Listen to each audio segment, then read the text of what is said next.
We dive into crossover Thursday, this time with Locked On Steelers, next here on Locked On Ravens.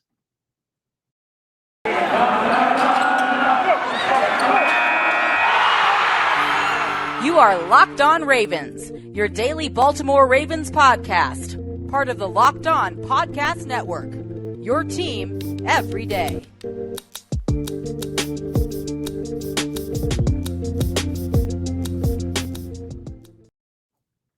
And we've returned here with another episode of Locked On Ravens. I am your host, Kevin Ostreicher of Ravens Wire. And here we are back on a Thursday. And this marks actually the last crossover Thursday of the 2021 regular season. We've done a ton of them every single week here on the Locked On Podcast Network. And we're rounding it out with the Pittsburgh Steelers and Chris Carter of Locked On Steelers, as both teams do have something to play for, but their playoff hopes rely, one, on beating the other team, and two, relying on some help, which includes a Jacksonville win against the Indianapolis Colts. So a ton to dive into here today. Before we do that, though, be sure to follow us both in audio form and in video form and audio form, whether that's Apple Podcasts, Google Podcasts, Spotify. Be sure to turn notifications on to know when our content comes out. But I'll tell you right here, it's Monday through Friday at 6 a.m. Eastern time. And also be sure to like the YouTube video, subscribe to the YouTube channel. We're getting closer to our goal of 1,000 subscribers. We're growing every day, and I'm really excited about it. So thank you to everybody who has subscribed, who has made Locked On Ravens your first listen of the day, and who will subscribe in the future. Also, be sure to follow me on Twitter at KaleStriker34 and the Locked On Ravens account at Locked On Ravens. So without any further ado, let's dive into the last crossover Thursday of the 2021 regular season with Chris Carter of Locked On Steelers. And welcome to Crossover Thursday here on the Locked On Podcast Network. I'm Chris Carter here with Kevin Ostreicher. It's Steelers-Ravens week, y'all. Week 18. Winner maybe goes forward. Probably not, because the Jaguars got to beat the Colts. But we don't care about that, because loser goes home for sure. And it's a huge week for both of these teams whose seasons have gone in directions that they hoped it didn't. But here we are. Both teams have something to play for. Cleveland doesn't. The Bengals have basically have already said Joe Burrow's not even playing in their final week. They're resting and getting him ready for the playoffs. So you're in a situation. I'm Chris Carter here with Kevin. We're talking Steelers Ravens. I want to lead this off, Kevin. Well, first of all, Kevin, how you doing, my man, in the new year and everything that's leading into 2022? Yeah, Chris, a new year. And I think for the Ravens, it's something that's very needed. As you talked about the injuries, talked about the direction the seasons have gone for both teams. But yeah, I'm doing great. I'm excited that this is the game we get in week 18, the first ever week 18 in the NFL. So starting it off right, I think, with what is, I think, the best rivalry in all of football. But I'm excited for this game. Terrell Suggs being the legend of the game, I think, has gotten both fan bases feeling some type of way. And I'm ready. Let's do it. So that was where I wanted to go to first, because there's been a lot of talk, of course. This has been nostalgia past couple weeks for Pittsburgh Steelers fans. Of course, Ben Roethlisberger playing what's ultimately going to be his last game at Heinz Field Monday night, and the Steelers win over the Browns. And then the next day, we're talking to Mike Tomlin during his press conference, and he's talking about the history of the rivalry and the impact of it. And he talked about, he's like, what always made the rivalry was the players who played it. Hines Ward and Ed Reed, Polamalu and Flacco, and then Ben and Suggs. Those guys. And of course, Ben and Suggs are really tied to each other, because there's been a lot of trash talk between the two. There's been a lot of big plays from Terrell Suggs where he sacks Ben Roethlisberger. There's been plays where Ben's escaped him or thrown touchdowns and done crazy things. And he's right. That's built the legacy of this rivalry. And then here you are. Ben's what might be his last game, last regular season game, and definitely his last game in Baltimore. He comes in, and the guest of honor that the Ravens are going to have to be part of the game is Terrell Suggs, the guy who terrorized Ben Roethlisberger for years in the AFC North. But Ben Roethlisberger, we talked to him at the practice facility on Wednesday for the Steelers, and he said, Suggs and I are friends. Like we text, and like when I heard that, we immediately were chatting it up, because we were like, this is going to be really cool. It's so funny. We were talking about this off camera, Kevin. It's so funny to me how the rivalry has changed from complete and utter hatred to this respectable indifference. Yeah, and it's funny because I think, at least for Ravens fans right now, the Bengals are the biggest rival for them because of the way that the Bengals have for lack of better terms, beat them down over those over these games in the 2021 season. Cleveland also, but with Pittsburgh, you have two teams that look, they don't like each other. Like, that's still a very big fact, but it has turned to that more like, hey, you know what? We do respect them, and they're a good football team, and they have talented players. And I don't think that lessens the rivalry anymore. But, you look back on the Hines Ward hit to Ed Reed and the Ben breaking his nose and all these different memories that a lot of different people have dating back to, Ben's first game, which is kind of funny that, now he's ending it seems like, at M&T Bank Stadium. So for the Ravens, this is a game, as you talked about a bit earlier there, Chris, that still means a lot to them in terms of not only the team they're playing this week, but in terms of their playoff implications. They're not huge, right? They do need a lot of things to happen, as do the Steelers, but it does mean that both teams have things to play for. And with the way that both teams have played this year, they're not going to roll over. They're not going to tank and say, well, let's get the better draft pick, as it's really not. No, these are going to be two teams that go all out. The Ravens would love nothing more than to send Ben Roethlisberger home with a loss in his final game. And it's something to that nature where I'm excited that the Ravens and Steelers get to play one last time. The Ravens have had a slew of divisional games here over the second half of the season. They've had a rough second half of the season, but regardless of if they make it, if they don't make it, a win against the Steelers in their final game would go a very long way. It certainly would. And the Ravens, it's been rough for them all year long. We knew before the season even started, their backfield, their running back room was depleted. Their cornerbacks have just been picked apart one by one with injury, COVID, you name it. It's happened to them, and it's tough to maintain that. And then you even lose Lamar Jackson. But that's what I wanted to focus upon with my next question, is because there's been, Pittsburgh fans, and I'm not one of the, again, I cover the Steelers. I have a lot of respect for Lamar Jackson. So I'm not I'm not on the side of the Steelers fans that say, oh, Lamar Jackson's a running back and this, that, and the third. But there's Pittsburgh fans who are insinuating, oh, why don't they just keep Tyler Bentley and just send Lamar Jackson packing? And I'm like, that's really short-sighted, just because Tyler Bentley's had some cool games where he put up really good numbers, and he almost beat Aaron Rodgers and things like that. But Kevin, is there any upheaval amongst Baltimore fans and Raven Nation, just to say, like, hey, like maybe Tyler should get more of a look, or does everyone kind of know, hey, Lamar's still the guy, we just got to let him get healthy? Well, Chris, you'd be surprised how many Baltimore fans are kind of on the is Lamar Jackson the right player train. It's not many. It's not many. Many know that he is, straight up the better player. Yeah. But it's easy to kind of tear one of these players down while lifting up the other. I think it's easy to lift them both up. I mean, look, Tyler Huntley's a great player, but at this point, there are obvious reasons why Lamar Jackson is the starter. I mean, not only 3 months ago, he put up that stat line against the Colts where he completed 37 of 42 passes and, 4 touchdowns that comeback win. And look, sure, it was almost 3 months ago, but Jackson hasn't played in almost a month. And it's a what have you done for me now lately league. And before Jackson got injured, he was admittedly struggling very badly. And so people see the most recent performances by him. They see a team that is now 8-8 instead of 8-3, but Jackson has barely played in, any of those games. The last game Jackson completed fully healthy was week 13 against the Steelers. So people, the MVP season is now, 2019 is a bit farther behind now than it was last year or 2 years ago. And so people are saying, well, he's kind of regressed a little bit, this, that, and the other, but statistical regression, sure. But I think any player who's coming off an MVP season, if they continue to improve their stats, they're going to have 70 touchdowns by the time they're 27.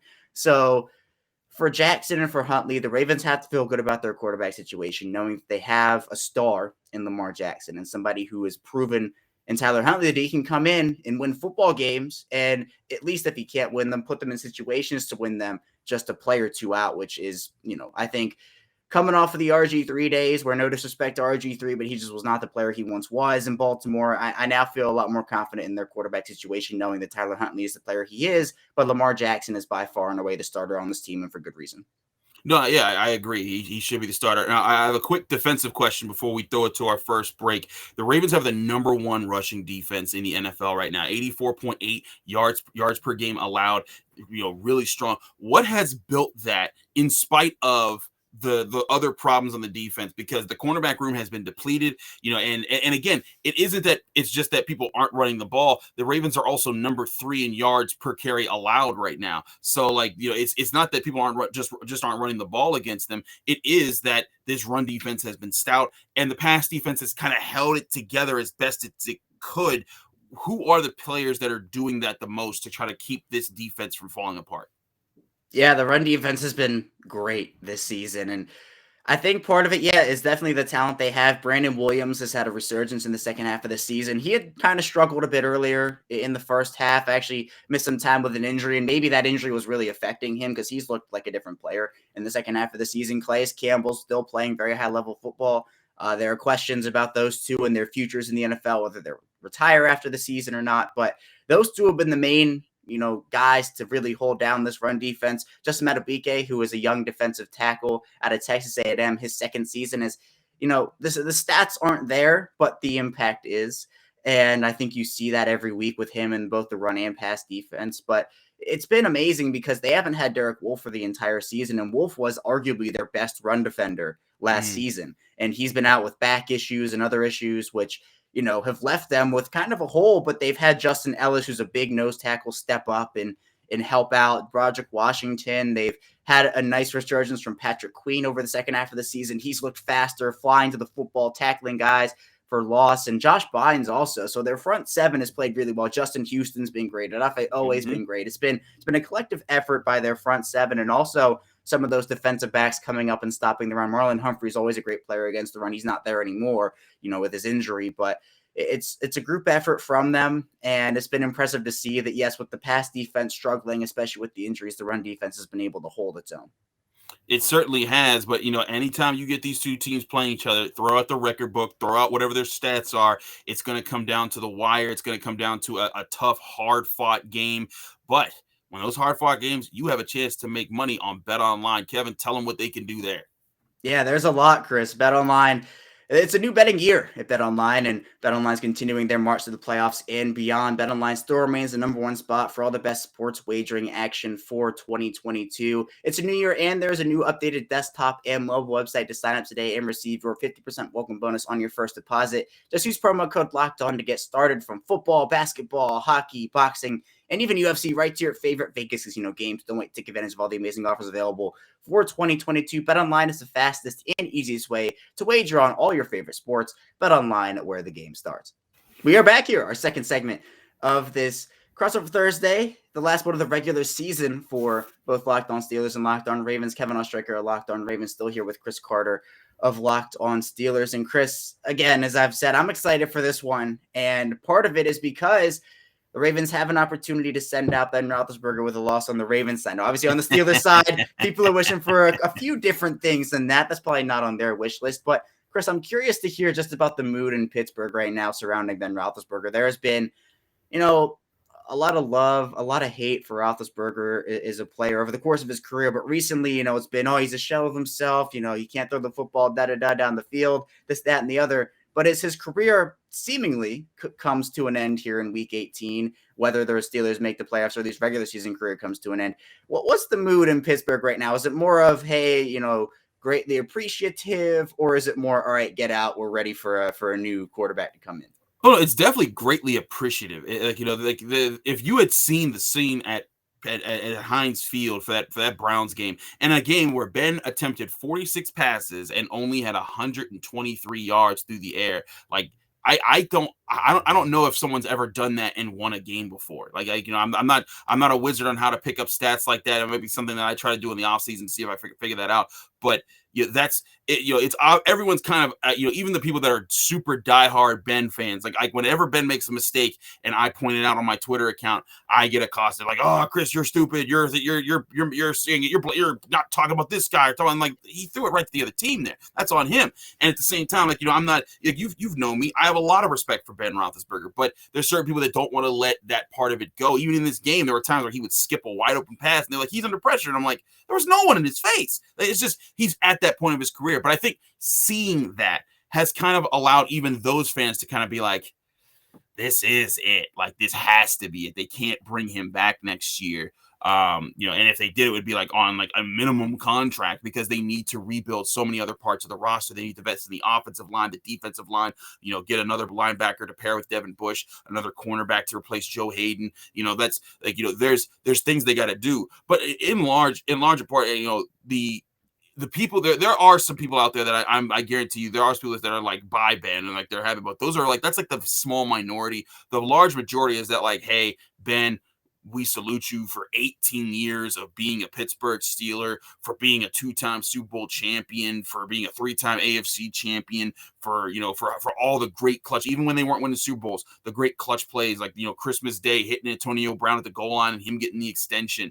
And, I mean, in this rivalry alone, Ben Roethlisberger has so many game-winning drives that have brought Steelers fans a lot of joy. And at Heinz Field, there was just such a huge tribute from the fans in attendance online. There was just people like tweeting out, I'm crying looking at Ben Roethlisberger in this last game. Like, this is so amazing. And for him to get a win last week was huge. And Steelers fans, they're like, listen, we want one more win so that Ben can go out on a win streak. And if he gets to the playoffs, great. If not, it's fine. This was this was already a rebuild year, but it's definitely more of an appreciative side here in Pittsburgh. Yeah, and that Christmas game will haunt a lot of Ravens fans for a very long time. When you're talking about a game-winning drive there from, back when the Killer Bees were still there. But as one chapter's ending for the Steelers, it seems like another is just beginning, and that's the chapter in the career of Najee Harris, who has been, I think, a great addition to the Steelers team. I loved him coming out of the draft and, thought that, I didn't think the Ravens would surprise people by drafting another running back, but people were talking about it. Well, what if they did? What if they did? He ends up going to Pittsburgh. He's averaging 4 yards a carry behind an offensive line that has been bad. There's no sugarcoating it. They've been bad. It's been an offensive line, but maybe not the best. So, Chris, what's the excitement level for Najee Harris moving forward in his rookie season seemingly comes to a close, whether there are playoffs or not attached to it? How has his season been for you overall? What's the excitement level moving forward for his career? Oh, the excitement level is through the roof, not just because he's a player, but because of how he carries himself. And it's really funny. You talked about how, the changing of the guard and the changing of eras and moving on. But Ben Roethlisberger talked about just Wednesday morning with us about how it's crazy for him because when he started his career, Hall of Fame running back Jerome Bettis was ending his. And he was like, he wanted to win for Jerome. He wanted to send Jerome out, on top. And granted, Najee can't do that. But like Ben talked about, like seeing him run that last touchdown in against the Browns to make sure that he gets the last win that he can at Heinz Field, like that means a lot to him. And then Najee spoke Wednesday as well, saying like, I wanted to do that for him. He's talked to me all year about what I can be and who I can be to this franchise and how I can carry the torch on. That relationship is there. And there is that sense of Ben's trying to pass the flag on to the next guy because they know it's not Mason Rudolph. They know it's not Dwayne Haskins. They know if one of them is the quarterback, it's going to be temporary, but the star of the offense moving forward will be Najee Harris. And I think it's a good idea making the running back that while you go try to find your quarterback. So then whoever does come in, whether it's a rookie or a veteran that you hope to groom and turn into a star for your team, they know that they have a super playmaker back behind them, kind of like how Derrick Henry is for Ryan Tannehill. And that's absolutely a factor here. People are very excited. And when you talk to Najee Harris, he gets it. He gets football. Like, he talks about how, like, yeah, I know how, like, Franco Harris and, Jerome Bettis and Willie Park and, like, all these other guys in the history of the franchise, there's a ton of respect for how the running back has been so important to Pittsburgh. I mean, Kevin, I don't know if you've ever flown into Pittsburgh International Airport, but when you're coming down the escalators, there's two statues, one of George Washington and the other of Franco Harris in the Immaculate Reception. And that's kind of what is the importance of Pittsburgh. It's like, hey, there's the first president, and then here's the first guy to win Pittsburgh a playoff game. Like that's the importance of it. And Najee gets that. And so I think people are super excited because he seems like a well put together young man. He seems like a well put together future leader and a heck of a running back who's already, he's fourth in rushing yards and fourth in yards from scrimmage. And again, behind an offensive line that's been just bad pretty much all season. They were good against Cleveland last week. I will give them that. They stepped it up, but for the most part, they've made him have to work very hard for his yards. Yeah, I think Najee Harris is going to be a great football player for a very long time. And as a connection to Raven Marcus Peters, that's something, unfortunately, we're not going to see on the football field this season. But if Peters is back in Baltimore next year, hopefully we'll see 2 matchups of that in 2022. But Chris, another person I want to kind of gauge the mood on in Pittsburgh right now is Chase Claypool. Somebody who immensely talented, has shown that throughout his first couple of seasons in the league, but has had a couple of mental mistakes in some areas where people are looking at a player like Juju Smith-Schuster and saying, look, Juju plays hard. He leaves it all out on the field, and you know what you're getting in a player like him. But with Claypool, you see the talent, you see the potential, and then there's whether it's the celebration when the Steelers need to move the clock and he gets the first down and all that. What's the mood on Chase Claypool right now? Are people kind of over it, or are people saying, all right, let's give him another chance. Let's have him figure it out, and hopefully he can figure it out? I mean, people are just saying, grow up, Chase, please. Like that's kind of the message right now in Pittsburgh.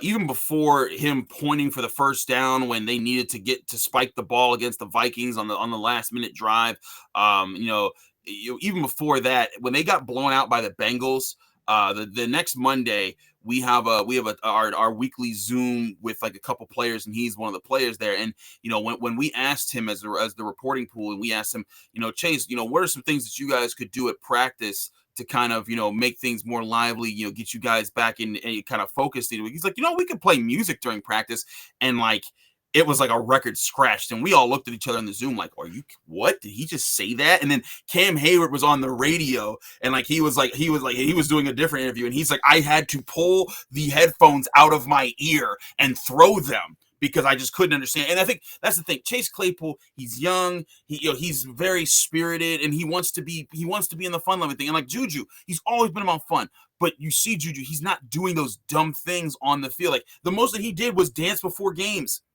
And again, the dance before the games, it didn't impact the games. He still went out there and he was still fighting. He was still trucking people. He was still blocking people. You saw the effort. Chase Claypool's blocking has regressed this year. His catching ability has regressed this year. He hasn't gotten as open this year. Now, part of that's also Ben Roethlisberger limitations. We'll see next year with a new quarterback how that works it out. But Chase Claypool, everyone wonders, every time he gets thrown the ball, he has to leave his feet and then he falls down. It's like, man, catch the ball, keep it going. There's hope that he could turn it around. Like, I remind people all the time with Deontay, this time last year with Deontay Johnson, everyone thought that he was just, that's just a lost cause. And then here he comes in and he's one of the better receivers, in the AFC North with the way that he's able to get open. And he's had a couple drops in the last few games, but for the most part, leading the season, he was very consistent. So there's hope that Chase Claypool can mature. But I think that the other part of this is that there's a lot of young Steelers that are emerging as leaders that are kind of drowning out Chase Claypool. And it's like either you get with the program and you'll be with this crew, or in 2 years when your contract is up, you won't.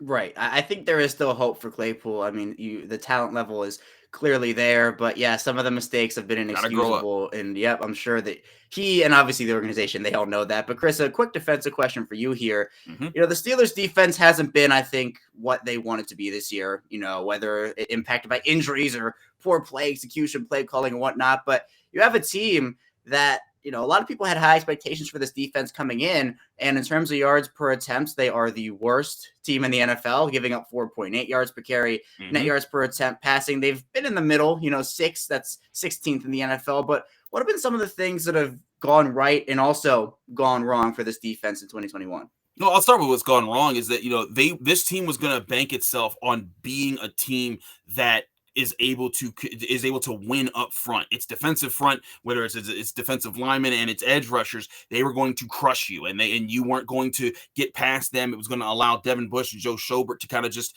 be free roaming linebackers. That hasn't happened. Stephon Tuitt never played a game this season, and he was a guy that is an interior defensive lineman with 11 sacks last year. The only other guy not named Aaron Donald with double-digit sacks at that position. And then Tyson Alualu, the guy they brought back to be the nose tackle, he's been out for the season. So that has forced, and then other guys like Carlos Davis, that's forced guys like Henry Mondu off the practice squad. They went and had to sign Montravius Adams off the practice squad. Isaiah Loudermilk, a 5th-round rookie, to step in. And those have been the guys lining up next to Cam Hayward trying to fill in the void there. And it's been tough. They're adjusting each week, and some weeks they put it together really well, and other weeks they don't read their keys. They're not on the game plan as much. And I think what's held the defense together in its toughest moments has been TJ Watt being a complete beast, and Cam Hayward being a beast, and Minkah Fitzpatrick being the safety valve that comes up, and when everything else goes wrong, he limits the play and says, you're not going to get a touchdown. You're going to have to finish this drive without that big play. So it's been a lot of injuries that have tested it a little bit. They haven't had those guys kind of step up. Devin Bush has taken a little bit longer to recover from his torn ACL last year than they had hoped. But also, I mean, I think that you've seen, Joe Hayden's missed a lot of time, and he's probably going to miss this game now with, now that he's on the COVID list, as is the defensive coordinator, Keith Butler. But they've seen, some guys, Cam Sutton's done okay. They've been coming on. But the bottom line is this defense goes with TJ Watt. The Steelers are 9-3 when he plays all 4 quarters of a game. And those 3 games are games where he came back from injuries. They have either lost or tied every single game that he hasn't played throughout the entire game. And to me, that's when you're talking about MVP, most valuable players. That's what TJ Watt brings. I mean, and you see he's played in 14 games this season, and he has 21 and a half sacks. He's getting pressure at a ridiculous rate when you look at the amount of times he's actually told to blitz, because there's a lot of times he'll drop into coverage. Like last week, I think he had 2 batted passes where he jumped into Baker Mayfield's passing lane, knocked the ball down, and was like, we knew that you were going there. And then on another play, he goes back and he sacks him 4 times. TJ's he's become the best edge rusher in all of football, and he gets double teamed, he gets held, he gets triple teamed, but he still finds a way to win. I think really he's the linchpin here that's kind of put everything together. And once he's out of the picture, the defense finds, is struggling. But him and Cam Hayward, Minkah Fitzpatrick, those are the guys that have kind of emerged as the 3 kings of the Steelers defense.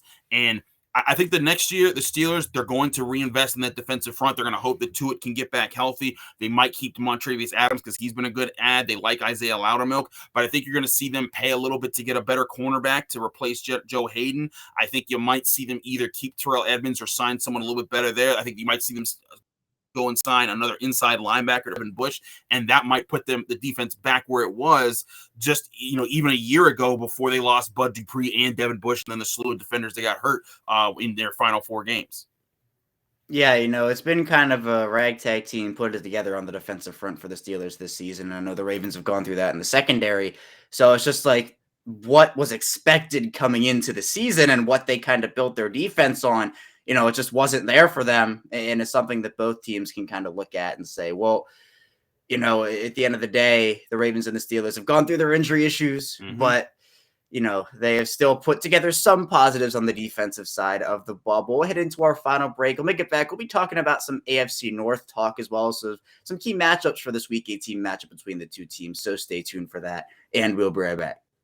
And of course, we got to talk about Get Upside. Hey, Steelers and Ravens fans, this is Chris Carter and Kevin Talk coming at you with an incredible app everyone who buys gas needs to know about. It's called Get Upside. My listeners are making up to 25 cents for every gallon of gas every time they fill up. Just download the free Get Upside app in the App Store or Google Play right now. Use promo code TOUCHDOWN to get a bonus 25 cents per gallon on your first fill up. That means you're getting up to 50 cents cash back. Don't pay full price at the pump anymore. Get cash back using Get Upside. Just download the app for free and use promo code TOUCHDOWN and get that 50 cents per gallon cash back on your first tank. Some people who drive a lot are making as much as $200 or $300 a month in cash back, and there's no catch.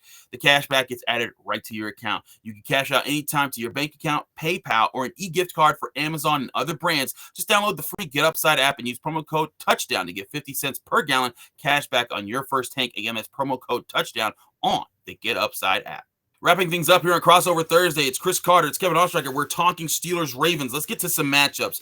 Kevin, first thing I got to ask you about, the health and status of Lamar Jackson versus Tyler Huntley versus whatever we might see in this game. Mike Tomlin talked about how both are the mobile kind of quarterbacks that you have to contain. What are the Ravens looking at this week?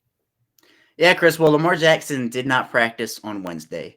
So that is not a good start. He's only practiced once ever since injuring his ankle in Week 14 against Cleveland. And the one time he did practice, there was a video that was put out of him kind of throwing and running down the field, and he was limping. He did not look like himself. And, part of that could be the cold, part of it could be this, but bone bruises are difficult for sure. And there's a real possibility that we don't see Lamar Jackson again this year, whether the Ravens win or lose, because one, playoffs, two, just the injury itself. And if Tyler Huntley is the guy this week, again, you talked about it there, Chris, the Ravens don't have to change too much of their offense. This isn't like a Joe Flacco type quarterbacks coming in and, they got to change the whole offense. Huntley and Jackson can run a similar type of offense. Now, the drawbacks of Huntley are that he has not completed a pass over 30 yards this season. His deep ball accuracy has not been good. So he's a smart quarterback. He understands when to throw the football away, but it's kind of weird thing to say. He's a conservative, aggressive quarterback. And the fact that he sometimes hesitates to make the big play, but he will also understand that he has to be aggressive in certain situations. He's good at checking the football down, good at understanding going through his reads, but you're not probably going to get those 30, 40-yard bombs from him. Whereas Jackson, his deep ball accuracy is not totally there, but he's improved it, and you're able to hit on some of those plays. So the status of Jackson right now, I'd say it's more unlikely than likely he plays in week 18, but it's still early in the week, so we're not entirely sure at this point. But Chris, what's the injury situation looking like for Pittsburgh right now? You talked about how Joe Hayden is on the COVID list at this point, Keith Butler. Also, what are some of the other players that Ravens fans should look out for in the injury report and the injury list that could be factors or out altogether in this game? Well, I'll tell you what, the Steelers, before they heard about Joe Hayden, they actually were feeling pretty good about things because just before practice on Wednesday, the Steelers got back Devin Bush, they got back Joe Schobert, they got back Arthur Mollett, Zach Banner, so and Anthony McFarland. So they got back a slew of players that they were missing. I mean, this last game against the Browns, they went in with their last inside linebacker because Buddy Johnson, their fourth string inside linebacker, their last inside linebacker of Robert Spillane and Ulysses Gilbert, and then we're using Marcus Allen, a converted safety, to be their other inside linebacker presence. So, I mean, and for all intents and purposes, they held down the fort. But right now there's questions on the Steelers' offensive line. Dan Moore Jr. had an ankle injury, the starting left tackle, who limited Myles Garrett to just a single tackle and no sacks on Ben Roethlisberger in this last game. He has an ankle injury, didn't practice Wednesday. Little concerning. Mike Tomlin brought it up, but he said he felt like something was weird the last game, but he toughed it out and he really finished strong. But now it's obvious he needs some time to recover. Another offensive line injury, Trey Turner with a knee injury. He didn't practice. Now he's had some injuries where he's missed like a couple practices and they'll come back late in the week because he's a veteran and they trust him to be able to do that. But this could be an interesting week because Kendrick Green, also the team center, who kind of took a step back because he hasn't been playing well on top of being injured, and J.C. Hassenauer is taking his place. He was limited in practice with a calf injury. You might see him. Maybe they try to put him at guard or something else because John was a much better center in the game against the Browns than really Kendrick Green was all season long.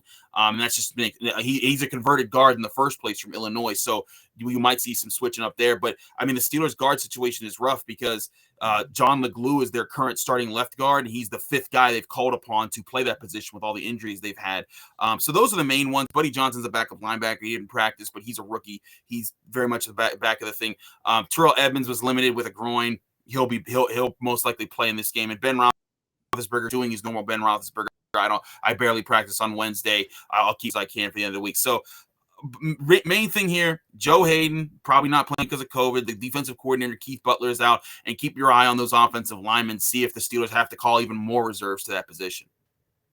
Yeah, there are a ton of things to happening and going on with both injuries. But Chris, kind of rounding out the show, I think talking about the AFC North is key here because it's such a talented division and one that I think, look, we talked about for a majority of the year, hey, there are going to be 4 playoff teams this year from the AFC North. Now, at this point, it seems like it's just going to be one pending some miracles for either the Ravens or the Steelers. But Chris, what's your kind of perspective on the AFC North heading into the 2022 offseason when we do get there? Is this kind of a changing of the guard thing where it's Cincinnati is going to be dominant for the next 5-10 years and it's their division? Or do you still see potential with, a banged up Ravens team, a banged up Steelers team, a Browns team that has talent? What's your stance on the AFC North right now? I said all along that I thought the Steelers and the Ravens would still be the teams that would be battling to the end. I was surprised by how quickly the Bengals caught on. I thought they would have much more injury problems with their offensive line being what it is. I thought Joe Burrow was going to take a lot of hits and not get up from as many of them. Credit to Joe Burrow. He's proven to be a very tough quarterback and a very good quarterback. that has, put himself in MVP conversations this year with the way that he's played. So the Bengals deserve that credit, but I don't think I'm ready to just say that the AFC North is just lost to the Bengals for the next decade or so because Joe Burrow's in town. I still think Lamar Jackson is a fine quarterback who's going to keep the Ravens relevant. They're going to be able to continue to retool around him, get him more weapons, reload up the defense. And I think the Ravens will be back at it. And I think the Steelers, if there's nothing else that Mike Tomlin has shown you over the past several decades, the 15 years of not having a losing season, the longest streak to start a coach's career in NFL history, it's that he is able to form the team around strengths, cover up weaknesses, and say, hey, this team might not be the best team out there,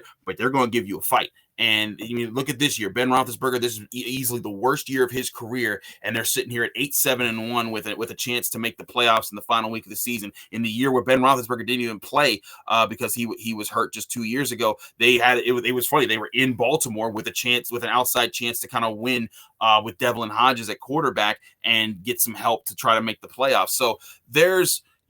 I think that Mike Tomlin is going to find a way to reinvest what the Steelers have, rebuild up the ground game, invest in that offensive line so that they have better starters next year and for the years to come. Let Najee Harris be the focal point. You either take a veteran or a rookie quarterback that you want to develop, let him kind of manage games, and then reinvest in that defense, make them one of the best units in football again, because they certainly have the top tier X factor guys to lead the way to do that, but they need more role players for that. So I think honestly, you're going to see these teams keep duking it out. I wouldn't bank on the Bengals just automatically repeating next year. I think the Bengals, they've had a great year, but they've also been the least accosted team when it comes to injuries. The Ravens have been decimated. The Steelers have not decimated as much as the Ravens, but they've dealt with serious injuries. The Browns, I mean, you were on that AFC North preseason call when I told Jeff Lloyd that I said they were going to go 9-8, and he came at me saying that I was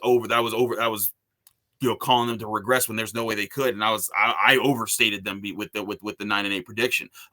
So the Browns, I think, have a lot of structural issues that still are going to plague them for some time, and I think a lot of it is around Baker Mayfield. If they get rid of him, if they get someone else, I think that they might be right up in the mix. But I think this AFC North division for the next, you've got two franchise quarterbacks in Jackson and Burrow. The Steelers are going to be looking for their guy very soon. But with all that, these are organizations that are finding ways to compete. I think they're going to be in the run for the foreseeable future. Yeah, and it's not even franchise quarterbacks for me, Chris. It's the other franchise players. T.J. Watt for Pittsburgh, Myles Garrett for Cleveland, Marlon Humphrey, some of these defensive players there. Cincinnati has Jamar Chase and T. Higgins and Tyler Boyd, that trio. So, while there are like great quarterbacks, and obviously Pittsburgh's going to be looking for theirs, Cleveland, I think for a lot of the other AFC North teams, hopefully they stick with Baker Mayfield. Yeah, it's the joke right now. Please sign him to a big, huge deal for the next 5 years. Right, but with all these talents, with how banged up the Ravens have been, the Steelers have gone through their injury issues. Even Cleveland's been through theirs. I mean, Baker Mayfield, for how poorly he's played, he has been very, very injured this season. So, Cincinnati, I think we can all agree, has been a bit on the lucky side with injuries, but hey, it happens, I think a year for every NFL team. So Cincinnati, this was the year. In 2019, the Ravens had two major injuries. They went 14-2. So it happens that way sometimes. But I think, you can't write off Pittsburgh. You can't write off Baltimore. We'll see what happens with Cincinnati, how they decide to go forward, building that offensive line around Joe Burrow, and Cleveland, how they decide to go with Baker Mayfield. But this is a division that I am also not ready to hand over to Cincinnati and say, you know what, Joe Burrow and Jamar Chase are going to be terrorizing it for years, and they're going to go 13-4 No, they're going to be good. They're going to be in the thick of things, but I think that this AFC North has, a ton of talented teams overall. Same here. There's a lot of talent, and again, it's something that I talk about every year. Organizational integrity is a real thing. Having guys in the front office, having good leadership, there, having head coaches that know how to weather storms and know how to rebuild and retool and focus on guys to develop guys. Tomlin does it a lot. Harbaugh does it a lot. We'll see if Zach Taylor does that in the long run. He's had a really good year this year. Let's see if he keeps that up. Kevin Stefanski was the guy last year, but we're seeing this year it's not as consistent. I think there's two models of consistency in Pittsburgh and Baltimore. We'll see if the Bengals emulate that. I think they have the talent to emulate that, but we'll see if they can keep it up. But ultimately, I think what you have here is you might have one of the more fun divisions to watch over the next decade or so with the talent that are on all these rosters. Yeah, absolutely. And people look to the NFC West and say, well, that's the best division in football. It's certainly talented, but I think, the AFC North, I think, gives it a run for its money. Maybe it's not. Maybe the NFC West is 1, the AFC North is 2, but I still think that with how much talent there is, I think every year there could be a new division winner. There could be. I mean, for a long time there has been. It's been a flip. For years it was really just flip flop between the Steelers and the Ravens, occasionally the Bengals. But it's kind of what's defined the AFC North. I think that you're going to see more of that in the coming years. But we'll certainly see how this plays out. The Bengals have said they're resting Joe Burrow in their final game against the Browns so that he can be ready for the playoffs. The Steelers and the Ravens, the winner has to hope that the Jaguars beat the Colts, and then the Steelers just have to hope that the game doesn't end in a tie. How crazy would that be if that was what knocked them out of the playoffs between the Raiders and Chargers? And I believe the Ravens need the Chargers to win, right? Or they need the Raiders to win. Yeah, it's the Chargers, I believe. But I mean, the Chargers win, that helps either team. But it's going to come down to really that 1:00 hour for a lot of people. Who wins this game, and do the Jaguars pull off the upset? They haven't lost to the Colts in Jacksonville since 2014. But of course, Urban Meyer. That has flipped a lot of things for the Jaguars this year. We'll see how that goes moving forward. Kevin, it's so great to do this with you every year. It's awesome that we get to do Steelers Ravens week twice a year. Unfortunately, it can't be 3 times a year because either both of these teams or one of these teams are only going to make the playoffs. But let people know they can find you, follow you, and get more of your work. Yeah, it's always great doing these with you, Chris. And for me, I'm on Twitter at ChaosStriker34. Obviously, you can find me on the Locked On Ravens podcast. We do that just like Locked On Steelers 5 days a week. And also, I'm the managing editor for Ravens Wire. So if you want Ravens written content to keep up on the team throughout this Ravens and Steelers week and beyond, you can find my work on there. Absolutely. You can find me, Chris Carter, on Twitter and Instagram at Carter Critiques. You can find the Locked On Steelers podcast. Just like you can find Locked On Ravens, Apple, Spotify, Google Podcasts, Odyssey, YouTube. If you find this YouTube video, hit the like button, hit the subscribe button to our channels. Really helps us out. Also, leave us 5-star ratings, positive reviews on Apple. Those help us out as well. We'll each be bringing one final show on Friday, getting you ready for Sunday, 1:00, Steelers Ravens in Baltimore. We'll see you there.